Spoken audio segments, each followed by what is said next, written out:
Salam alaikum, je suis de nouveau avec vous pour une nouvelle vidéo. Voici cette recette vraiment imbattable. Herkese selamlar. Nefis bir bazlama tarifiyle yine karşınızdayım. Mutlaka denemenizi istiyorum. Sahura özel bir tarif.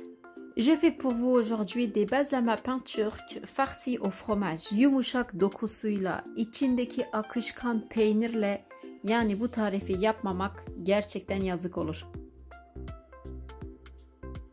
Dans un premier temps, versez tous nos ingrédients liquides dans un saladier avec la levure et le sucre. İlk olarak bir kabımıza tüm sıvı malzemeleri ve toz şekerle mayayı da ekleyip karıştırarak eritelim. Bien mélanger jusqu'à que le sucre et la levure fondent. Incorporez par la suite la farine et le sel. Faites attention à incorporer la farine petit à petit car nous devons avoir une pâte assez souple. Son olarak unumuzu, tuzu ve geriye kalan tüm malzemelerimizi ekleyip yumuşak bir hamur elde edelim. Unumuzu azar azar eklemeye özen gösterelim çünkü hamurumuz yumuşak olması lazım. Pour terminer, incorporez nos graines de nigel et les herbes de Provence et bien pétrir la pâte. Gördüğünüz gibi çok yumuşak bir hamur elde ettim. Comme vous pouvez le voir, ma pâte elle est assez souple. Faites attention à avoir cette texture. Je me sers d'un peu d'huile pour ramasser ma pâte. Sıvı yağla hamurumu biraz toparlayıp mayalanması için kenarda bekleteceğim. Réservons notre pâte de côté jusqu'à qu'elle double de volume.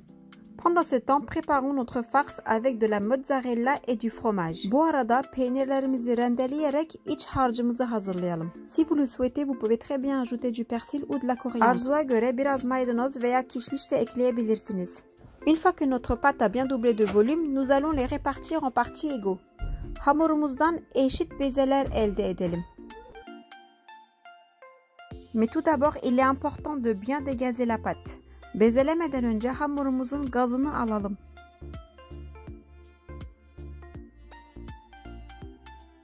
Comme vous pouvez le voir, notre pâte elle est vraiment souple.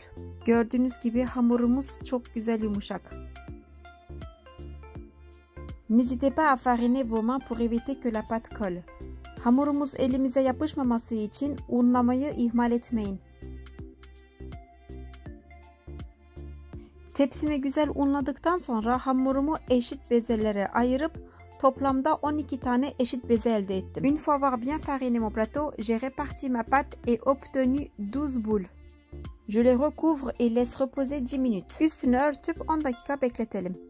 Saupoudrer notre plan de travail avec un petit peu de farine et élargir notre pâte. Tezgahımızı biraz unlayıp hamurumuzu biraz açalım ve içine iç harcımızdan bir yemek kaşığı koyalım. Mettre au centre de la pâte une cuillère à soupe de la farce.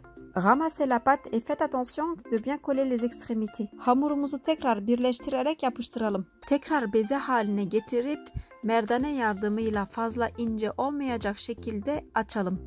Reformez une boule puis étalez la pâte à l'aide d'un rouleau en faisant attention que la pâte ne soit pas trop fine.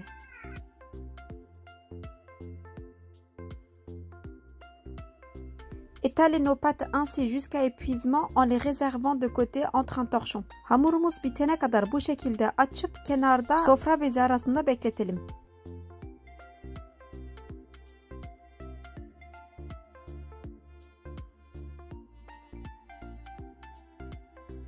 İlk açmış olduğumuz hamuru alıp kızgın tavada sürekli çevirerek orta hararetli ateşte pişirelim. Dans une poêle bien chaude, prendre la première pâte que nous avons étalée et la cuire à feu moyen fort en la retournant systématiquement.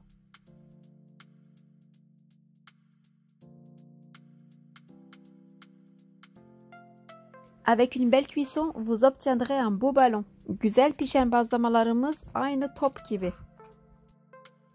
Pişen her bazlamamızın ardından tereyağıyla yağlayalım. À chaque fin de cuisson, bien beurrer nos pains.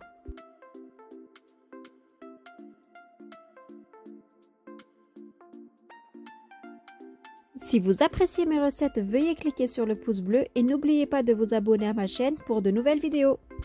Tariflerimi beğeniyorsanız mutlaka beğeni tuşuna basmayı unutmayın ve kanalıma hala abone değilseniz abone olmanın tam zamanı.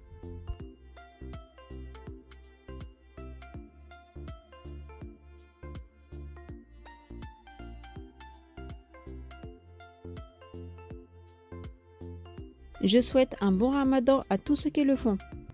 Oruç tutan herkese hayırlı Ramazanlar diliyorum. Bu tarifi mutlaka deneyip yorum kısmında düşüncelerinizi bekliyorum. N'hésitez pas à faire cette recette et j'attends vos commentaires.